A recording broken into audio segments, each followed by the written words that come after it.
Трети епизод. Нямаме водещ днес. Да, нали се разбрахме да си говорим. Да.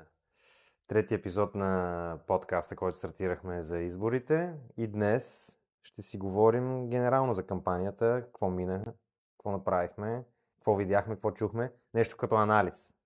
Точно така, тъй като нямаме право за агитация. Точно така. Нямаме право. Да, затова... Имаме специален гост, Йордан Зайчев. Неутрален. Да. Защото нямаме право за агитация. Но пък е хубаво да си кажем наистина какво видяхме този месец. Защото беше интересен.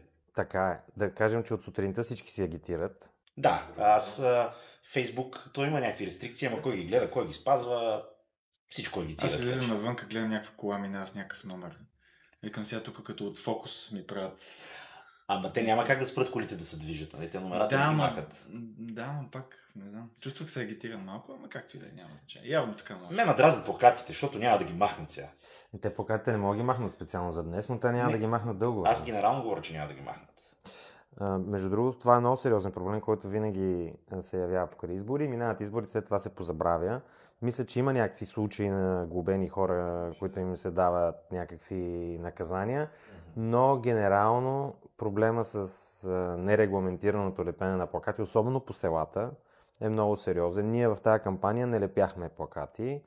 Единствено имахме такива, които слагахме по някакви обекти на наши партньори, приятели. Но ние сме си го говорили с теб, мисля, че беше да обособиме зони, такива в които да може да се лепят плакати, което надали ще регламентира в пълна степен лепенето на плакати, но под някаква форма ще го постави в рамка и може би е създаването пак на някаква наредба, която да го регулира този процес. Но трябва да има кой да го следи. Така е, защото аз виждам и спирки, които са направени новички, примерно, и като го лепнат плакати, то вече става на нищо. Даже аз не знам на хората как им дава сърце, виждат някаква нова спирка и примерно плюснат 3 плакати отгоре. Не само това, вие направихте много sustainable всъщност кампания. Sustainable. Значи с български язик sustainable. Да. Дай на български. Как е sustainable? Зелена, без много буклук кампания. Нещо, което всъщност може аз го приемам даже двусмислено, но нямаше буклук, както приемам от плакатите. Това, защото нямаме много бюджет. Затова нямахме много бюджет в тази кампания за такива неща. Не, че в годините така наречената плакатна война някой печели от нея, но да, постарахме се да направим доста балансирано нещо. Аз съм много доволен от кампанията, не знам вашите наблюдения какви са. Аз също мисля, че беше свежа и лицата, които са в нашата листа, те са млади и свежи хора и мисля, че това също много помогна. Да. Нямаше някакви сърдити, не знам, всички бяха много готини, поне аз такова впечатление останах, не знам вашето какво е било. Аз може да питам въпрос, забавляваха ли се те в целият процес на кампанията? Имаше ли такова, кефиха ли се на това, че участват?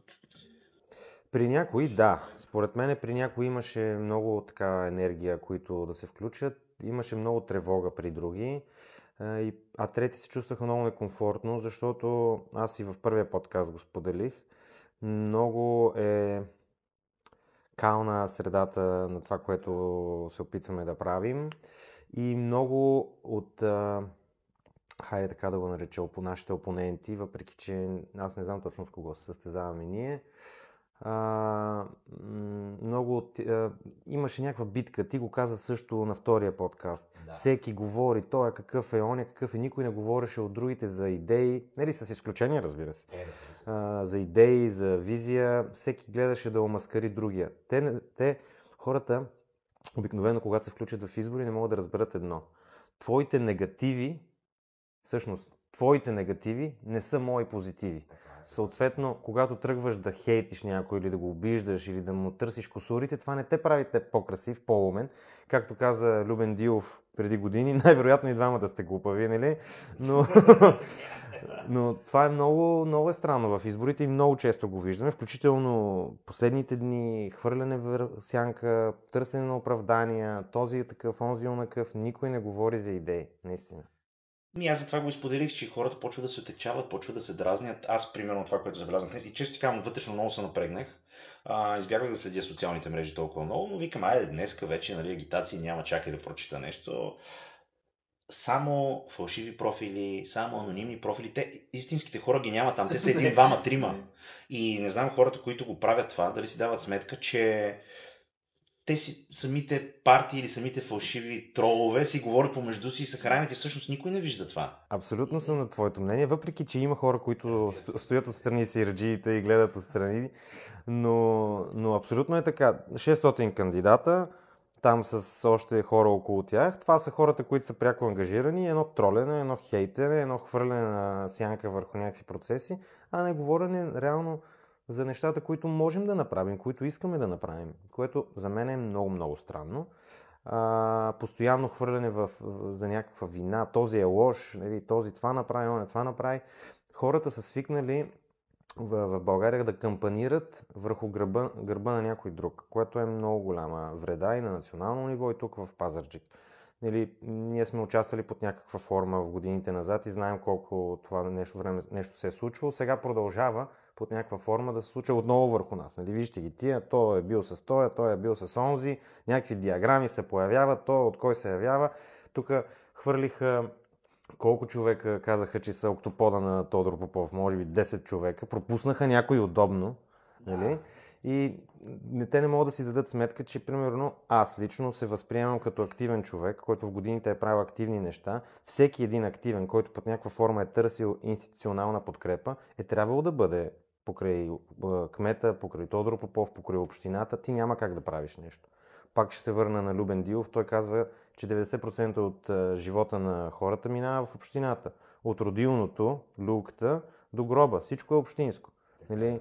И хората не си дават сметка за това, защото много от колегите, които са се кандидатирали сега, които са участвали от листата на Тодор Попов през 2019 година, Милен, Иван, кой ли още не, нали? Това са хора, които са били активни през тия години и се опитват някой да им лепне някакъв етикет. Не знам точно какъв етикет. Странно е това, да. На мен никога не ми е харесвало. Даже не знам какво да кажа по въпрос. Мен просто ми е абсурдно. В смисъл, тъй като сега има такива хора, примерно, покрай и сегашния кмет. Това значи ли, които примерно са някакви активности правят? Това значи ли, че примерно след 4-5 години, ако искат да направят нещо хубаво, някой ще им каже не, защото ти си бил еди какво си или еди що си. Мен това... Аз за това смятам, че в България и в Пазарджик, нали, в частност, много неща, примерно, нямат традиции. Защото, примерно, идва един кмет, казва, това стария го е правил, махам го, ще направим ново, то е същото, лепно там нещо ново, примерно с ново име или каквото и да е. После, примерно, този кмет се маха, идва и другия казва, какво е правил този кмет, чакай да го махнем. И, примерно, знаеш, в чужди страни, примерно, има фестивали, има изложби, има такива, които, примерно, се датират 140-150 години назад. Ние такова нещо няма, освен зимни музикални вечери, които мисля, че 60 години юбилей направиха тази година. И това според мен е, защото никой не иска да бара такова по-строго профилирано изкуство, и друго, че може тъпо да прозвучи, но някои хора, примерно, тази класиката им остава по-настрана, защото не е толкова комерциална.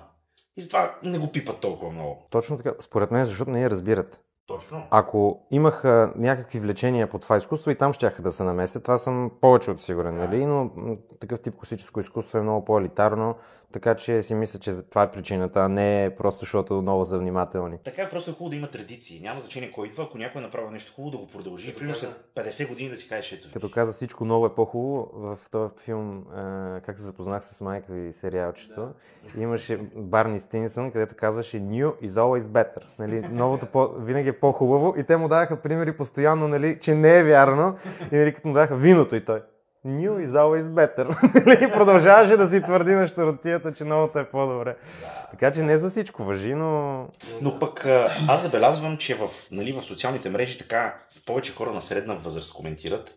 Младите нещо ми бягат по тъча, и може би тук, тъй като Зайчев има бар така, млад бизнесмен е, и там са млад предприемач, има повече млади хора, които ходят в бара му. Ти какво забелязваш? Смисъл, има ли хора млади, които да коментират? Сигурност не е нещо. В смисъл, има хора, които тайничко си подкрепят някакви партии, хора, в случая един от... както и да е. Но основно забелязвам, че по-скоро им е писнало. Нали? Те още се отекчаваха още от парламентарните избори, като се случваха много. И някакси Има го това точно тъкчение. Те кога пък почнаха да се отекчават? По 18. Може би защото... много не го разбират между другото. Да, това също е така. Това е и това.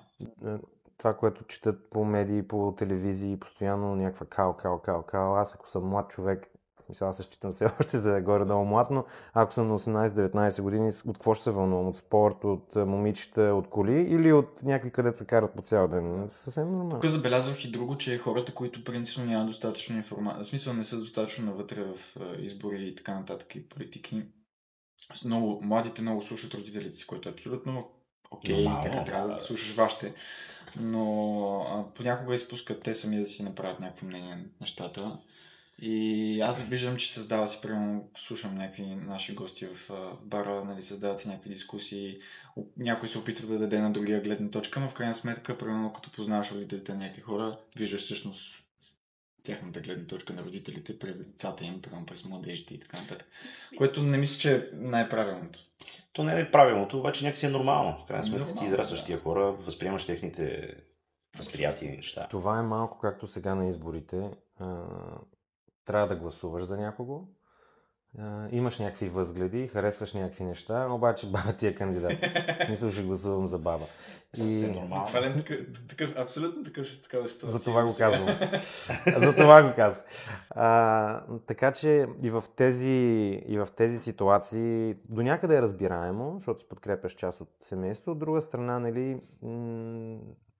такъв е периода според мен на нагаждане, защото в България политическа класа няма. Съответно, случват се някакви неща, някакви промени и всеки си мисли, че може да стане всеки, каквото да значи това, нали? И това е до време, ще се промени в годините според мен, но такъв е периода сега за Пазарджик. Всеки има амбиции, всеки има желания, всеки вижда, че всичко е възможно вече. Така че... За мен голям проблем е, че масово хората казват, нали, чета, гледам, проверих всички листи, което според мен не е вярно, за да го казва, и казва примерно няма нито един качествен кандидат. Значи не можеш от 597 човека да не кажеш поне, че има 10 качествени. А път ти си Ален Делон. Не е смисъл. Това го пишат навсякъде. Проверихме, няма нито един качествен. Как го проверяват? Какво правят? Честно ви казвам, изобщо не знам. Аз бих искал и питам ти за тях какво е качествен кандидат. Какви са критериите, по които един всяка листа има поне един, дето е качествен. Нали? Поне харесай си някой. А като казах това е, знаейки, че има подкаст, аз специално се подготвих. Така. Сутринта Лазар Двей каза, намерил съм някакви неща, няма да ти ги казвам предварително, за да ги чуеш за първ път в подкаста. Сега ще видим. Тъй като ви казах, че сутринта отворих социалните мрежи да разгледам така групите, сега няма много време, тук такива забавни коментари, няма да казвам под на кой, нали, постовете и така за общински съветници. И ми беше много интересно, защото имаше готини коментари. Сега, примерно, едно момче си е качило, нали, че се кандидатира и така нататък. И отдолу един човек е писал: много добро момче, знае как да краде. Имаше едно момиче си беше качило снимка и отдолу коментар: да си иска парите от фотографа, дето е изкарал като вампир на снимката за изборите. Защо? Не знам защо хората коментират външния вид, без да се интересуват този човек какво е направил, какво не е направил. Сега то е нормално, сигурно. Ти по твоя публикация имаш ли някакъв смешен коментар? Не, търсихме. Хората много ме подкрепят, браво на вас. Аз имах 2-3 чичовото и там приключихме на тези избори. Да, съвсем нормалните, но примерно сега едно момиче е качило пост и някакъв човек, който явно разбира много от изкуство, е написал полуеротика. Имам още две, ще ви кажа. Айде, да. Една група са снимали само момчета от кандидати за общински съветници на един булевард. И той е написал: до кога ще ни показвате тези меки китки? Мале, как си? Значи аз хората ще признавам, не са меки китки, но явно хората смятат така. И последно, някакъв момиче пак се е качил кандидат за общински съветник и някакъв долу е написал, че е голям ласкател и ще нали, поздрави. И всъщност съм направи забележка и да знаете, пише се ласкател с А, онова с Е е друго. Този печели 2 зуби. Да, така че почне. Плъската.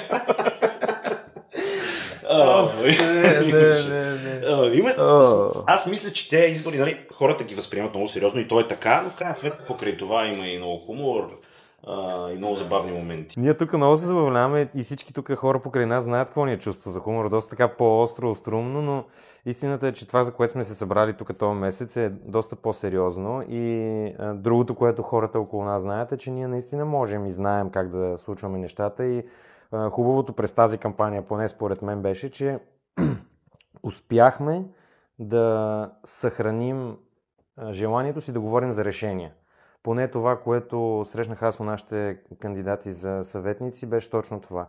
Всички говореха за решения, всички говореха за подкрепа, как трябва да се случи нещо. И това, което коментирахме още в първия подкаст, да, всички искат да бъдат коректив на управлението. Голяма част от кандидатите за съветници, не само нашите, защото виждат някакви казуси, виждат някакви проблеми, които имат нужда за разрешаване, но ние влизаме с конкретни предложения, които така да изчистят част от тези казуси. Ясно е, че ние не можем да обещаем, че ще променим живота на хората с магическа пръчка, но имаме много енергични хора, много стойностни кадри и такива, с които съм убеден, че и занапред ще продължим. Защото това, което стартирах, според мен, аз нощи го качих и в една публикация и имам усещането, че е нещо като следваща стъпка. С Зайчев знае колко много неща сме вършили през съвета за младежка политика. Аз си мисля, че сега е момента, в който да стъпиме на следващата стъпка, хайде така да го кажа, и да започнем да се занимаваме с малко по-обществено стойностни неща от гледна точка на мащаб. Много дълга реч, извинявам се, вдъхнових се леко. Ти още по начало имаш такава идея това нещо да се продължи. Да, нали в началото ще е като партия. По-скоро като някаква гражданска инициатива. Да, но след това да го продължим, това си говорихме да правим и събития различни, ще видим какво ще се случи, но напълно подкрепям, защото не е само просто да минат изборите и след това да се зареже. На теб, според мен, ние сме си го говорили, да, знам отговора. Липсва ни тая активната част от съвета за младежка политика. В смисъл, ние много бяхме активни. Над 150 събития сме реализирали. Много и има ситуации в момента, които виждам при нас, дойдоха едни младежи наскоро да направим първия хакатон, което е състезание за програмисти в Пазарджик. И ми споделиха всъщност, че те са се надъхали още преди 5 години, когато ние сме правили някакви такива събития. И там сме посяли това зрънце от тези младежи. В момента те идват и вече те искат да реализират някакви събития, което всъщност е нещо, което е много, много устойчиво и във времето. И сега те ще го направят с някакви други младежи, които след 5 години те ще искат да направят нещо. И то в един момент, нали, си е някакъв цикъл. И това, което правихме със съвета, супер стойностно, много даваше на младежите, им включително и на мен ми е помогнал страшно много и ми е дала някаква посока и ме яд, че примерно за сестрите ми го няма това нещо, няма го за много наши приятели вече. Нали, ние пак го правим, обаче не е това, което беше. Не е това, което е. И сега се надявам да успеем и с мисия Пазарджик да направим нещо подобно.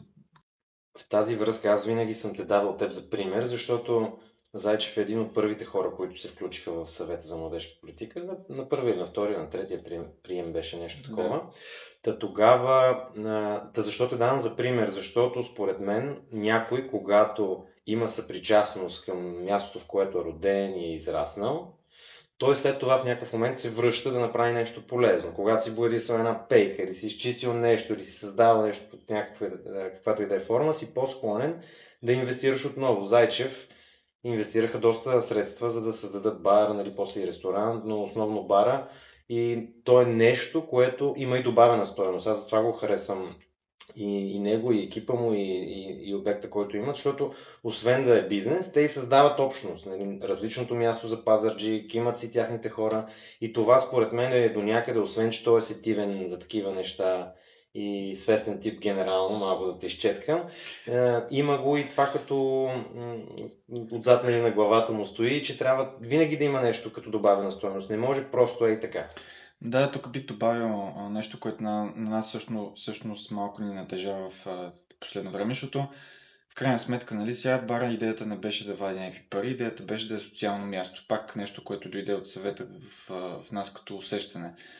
След това обаче, нали, дойдохме от София, Веско, другото момче, с което го правим, но голям специалист в напитките, дойде в Пазарджик. И двама младежи на 23-4 години бяхме тогава. Изведнъж инвестирахме едни пари в централна градска част. След това инвестирахме още едни пари в централна градска част и тия пари изведнъж почнаха да стават порядъка за едни младежи на 150 хиляди, 200 хиляди лева централна градска част на град. И по принцип това сега го споделям, защото е много важно наистина и младите да знаят, че политиката, да, може да е голяма щуротия, може да има много гадни работи в нея, но е важно всъщност кой се избира, нали, защо трябва да се гласува. Защото ето ние се опитваме под никаква форма, нали, не сме обвързани нещо, кое знае колко политически като цяло. Не сме обвързани политически и междувременно зависимо от това нещо. Нали, хем си в частния сектор, ама ти винаги зависиш от това нещо, защото примерно ситуацията е така, или работно време, или за едно заведение, или за каквото и да е, все нещо трябва да отидеш да свършиш до общината, както ти самия казва. И трябва да отидеш, и трябва някой да... На нас това, което между другото най-много не е било трудно, някой да вземе да ни обясни какво трябва да направим. Защото ти отиваш с 2 папки документи и си такъв, и всяко прави. Къде да ги нося? Как да се случи? И много хубаво, когато има хора, на които знаеш, че можеш да разчиташ, че те ще ти обяснят, отиди там, занеси това тук. Нали, това е голямата помощ. Нали, тогава обаче трябва да имаме една работеща администрация. Нещата функционират правилно. Документите се издават на време. Документите се издават с достатъчен срок, защото примерно сега тротуарното право се издава до края на годината, нищо, че го можеш да го искаш миналия месец. И има някакви неща, които просто трябва да работят правилно, за да се подпомага и бизнеса. Нали, на нас би ни било много полза и бихме искали все още да го правим, защото малко се огорчихме в интерес на истината. И аз и Веско малко почнахме да се поддръпваме, нали, защото виждаме, че има някакви неща, които процеси не работят.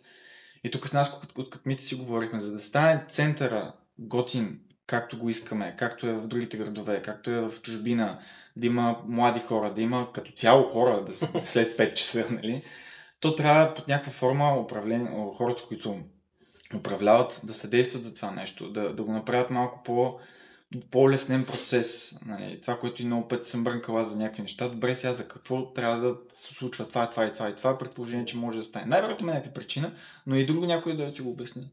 Така е и може би сега е момента ти, който си сравнително аполитичен, чисто граждански да се вземеш с някакви неща, които искаш, търсиш и можеш и знаеш, със съдействието на някакви хора, които ги разбират тези неща и да започнат лека по лека да се правят промени. Аз пак казвам, ние не можем да променим нещата с магическа пръчка и от днес за утре да е топ, но всичко това е процес и трябва да се прави от хора, които са ангажирани. Аз пак, нали, връщайки се леко към изборите, тук са хора, които са си от Пазарджик, които работят тук, които са така наречени активни. Аз избягвам думата млади.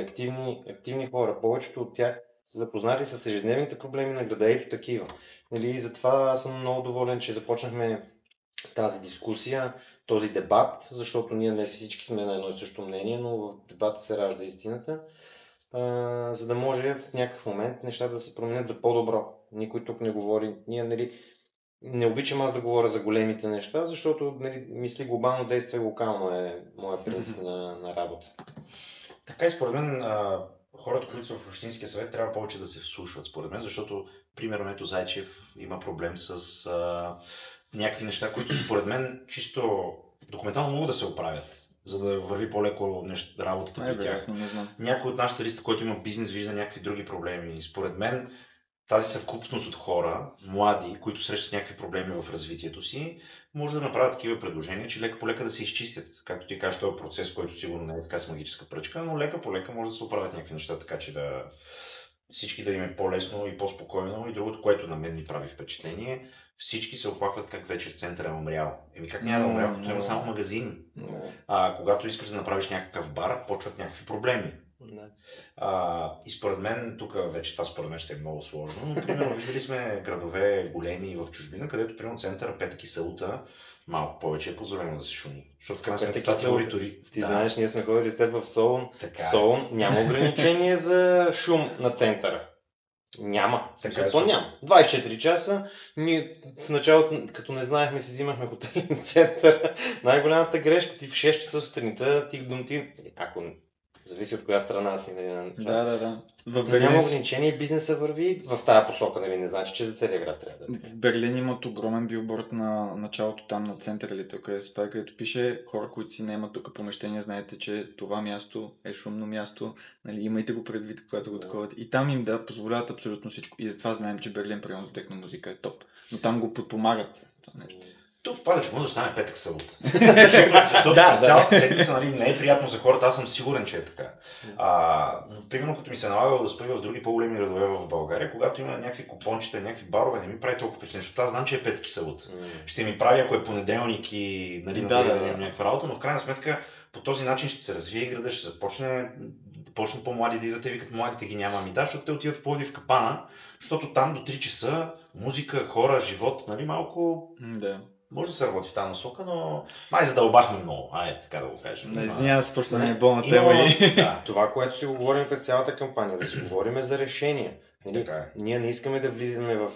Обещахме си да сме позитивни през тази кампания. Така. Не, че няма какво да кажем. Има какво да кажем, повярвайте ми. Но идеята на една кампания е да кажеш ти какво искаш да направиш, не другия какво не е направил. Защото ние неща може да си ги повтаряме. Нали?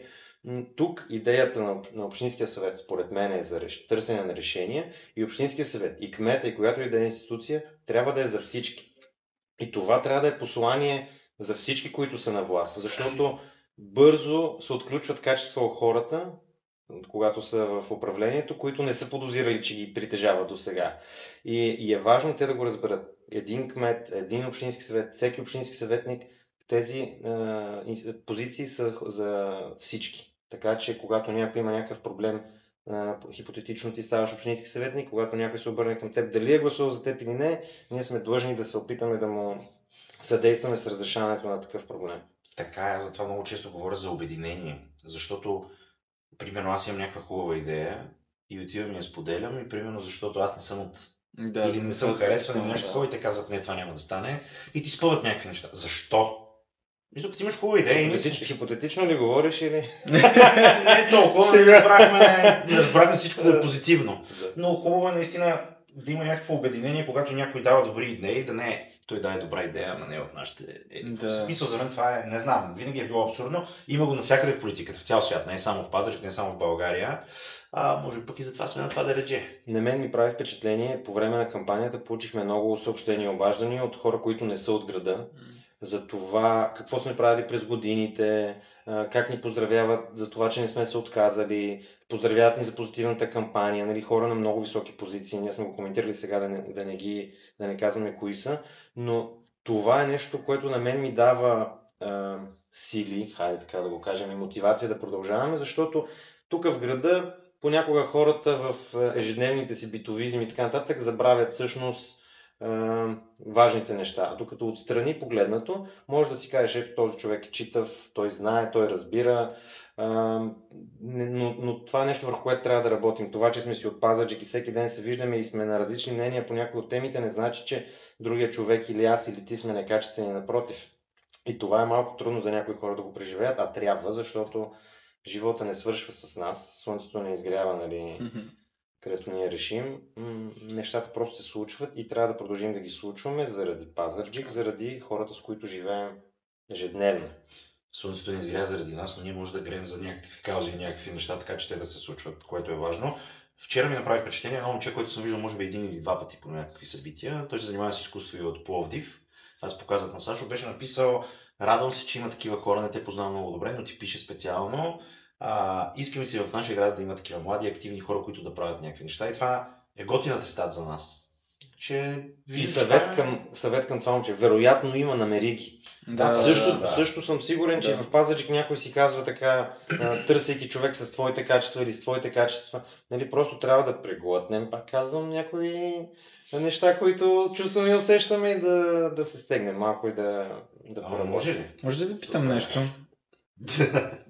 Може ли? Водеш днеска, няма. Има един въпрос, който напоследък чувам, че хората засягат покрай тези избори, и това е за заплатите. Не знам дали сте го говорили. Да. Защо първо, някой би се кандидатирал само заради заплата? Има ли такива, наистина, които се кандидатират само единствено защото заплатата е такава? Колко е заплатата, между това, аз не съм сигурен в момента, ако това е окей да се пита и да се коментира. И да, защо това би било причина като цяло? И защо толкова се коментират тия заплати? Така, заплатата на един общински съветник към момента е малко над 1500 лева чисто. 2000 лева там се удръжки. Нататък 1500 лева чисто. Коментира се основно, защото са публични средства. На практика, както казват хората, това са моите данъци, аз ти плащам заплатата. За това се коментира, защото се взима възнаграждение от публичен ресурс. Защо е тема? Защото в последните години стана по-така нарицателно. Голяма част от колегите го дискутираха за намаляване, за увеличаване. Последните 2 години беше доста сериозен дебата. За това е тема и обществото има мнение по нея. Искаш да ни питаш нашето ли какво е? Да, честно казвам, какво е вашето мнение спрямо? Интересен въпрос. Аз винаги съм смятал, че обществените функции трябва да се заплащат. Никога не съм имал против народните представители да взимат възнаграждения и така. Винаги има черни овци, но голяма част от хората си вършат работата. Сега голяма част от дебата тук е дали общинските съветници в Пазарджик не трябва да работят про-боно и тези пари да остават в хазната на общината. Аз съм против. И ще кажа защо. Аз моята заплата я дарявам вече толкова много време, не го коментирам. Аз я давам за каузи. Дали ще е за волейбола, тук последните години се налага доста така да връщаме там. Дали ще е за нещо друго, което аз съм си решил, но това си е лично мое решение. И предпочитам аз да го правя това решение, вместо някой друг да го прави вместо мен. И затова не възнамерявам да участвам много в този дебат. Съгласен съм, че обществената дейност е нещо различно и съм убеден дълбоко, че общинските съветници не трябва да искат да стават такива заради заплатата. Не вярвам да има много такива, но със сигурност има колеги, които разчитат на това възнаграждение. Моето лично убеждение е, че те трябва да отиват за такъв тип дейност, която всеки си прецени. Има и други колеги, които го правят, които в годините са събирали, давали, дарявали.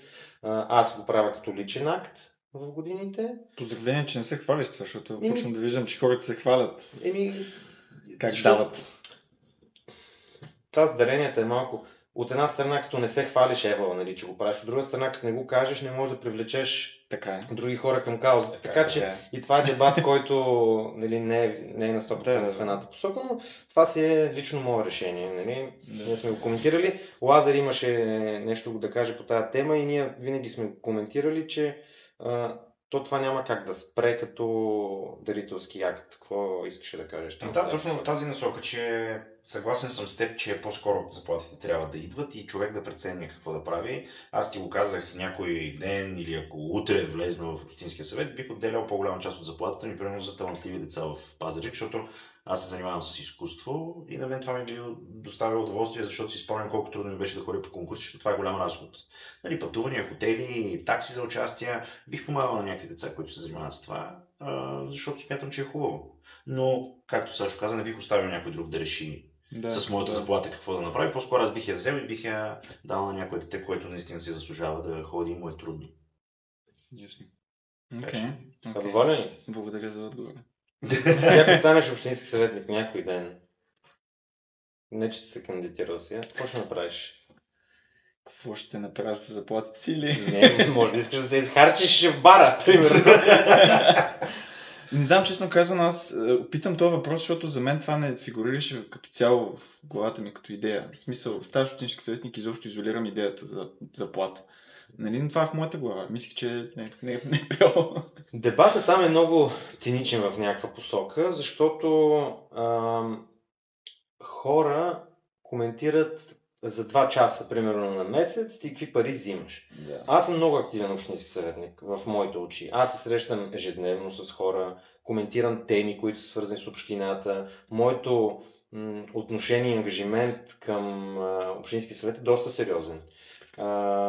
И това беше малко цинично, нали, да се коментира часове и прочие, кой колко какво прави. Това си е лична преценка.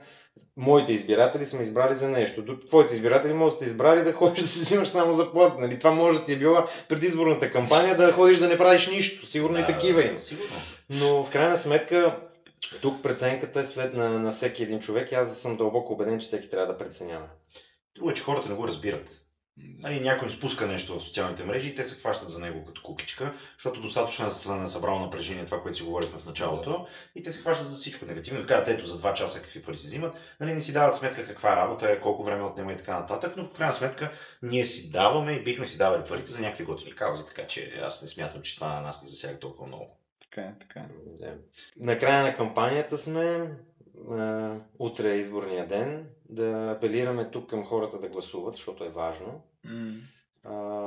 Ние това винаги казахме, когато се срещахме с хора. Отидете да гласувате независимо за кого. Аз така съм научен чисто политически. Важно е да се гласува.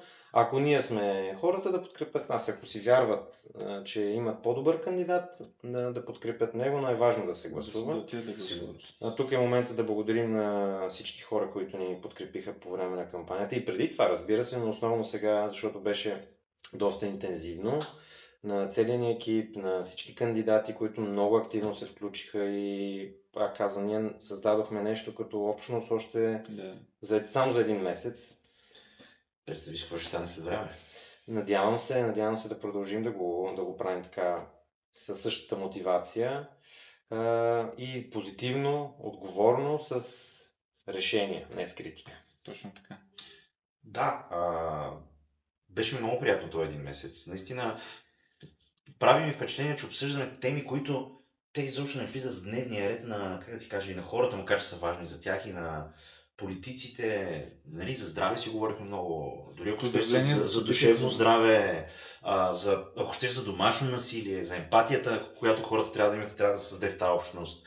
Това са някакви теми, където никой не ги обсъжда, те са толкова важни. Аз даже не знам какво да коментирам. Просто средата е такава, ние си го коментирахме още в началото. Средата е кална, включват се някакви хора и нещо, което исках да изкоментираме. Хората казват някакви неща, хора на позиции, включват се от София с някакви клипчета и видеа или какво ли още не, казват някакви неща, откровени лъжи и на тях никой не им търси отговорност. А те са хора, които са с обществено влияние, казват някакви неща, никой не им търси отговорност, че настройват, че това е опасно, това е някакъв вид като хибридна война. И за мен е много важно да изчистиме тези неща, да имаме малко политическа хигиена, без значение за кого си, нали. Знаеме, че голяма част от хората, които са ангажирани политически, трябва да защитават някакви неща, просто защото са там, нали, не толкова, че го вярват. Няма лошо, но да пазиме така едно ниво, особено в кампания. Това ми е апела за следващите избори, защото тези приключиха. Но да, аз за това съм щастлив, че тук наистина обсъдихме теми, които не са в дневния ред. Това със здравеопазването е нещо, което ние ще го продължим за напред. Той Зайчев го вметна, много хубаво събитие стана за превенцията и за мисия Поздрав Пазарджик. Беше много готино, много инспириращо и ние с теб още тогава си го казахме, че събираме в момента екип да довършиме това, което сме започнали. Защото е важно. Много. Искам да направим за mental health, за психично ментално здраве. Едно събитие с теб, моля те така да ми помогнеш да го организираме. Разбира се, това са, както казах, важни теми, които трябва да обсъждаме. Включително така по групите, освен политически неща, чета и други неща. Наистина домашното насилие също е голям проблем в общината ни. Това даже няма какво да е такова. Трябва да правим нещо такова. Просто трябва. И ще. Пожелаваме си успех. Поздрави на всички. Успех. Поздрави. Благодаря ви, че ни слушахте до край. И до скоро. Стискаме си палци. И отиваме.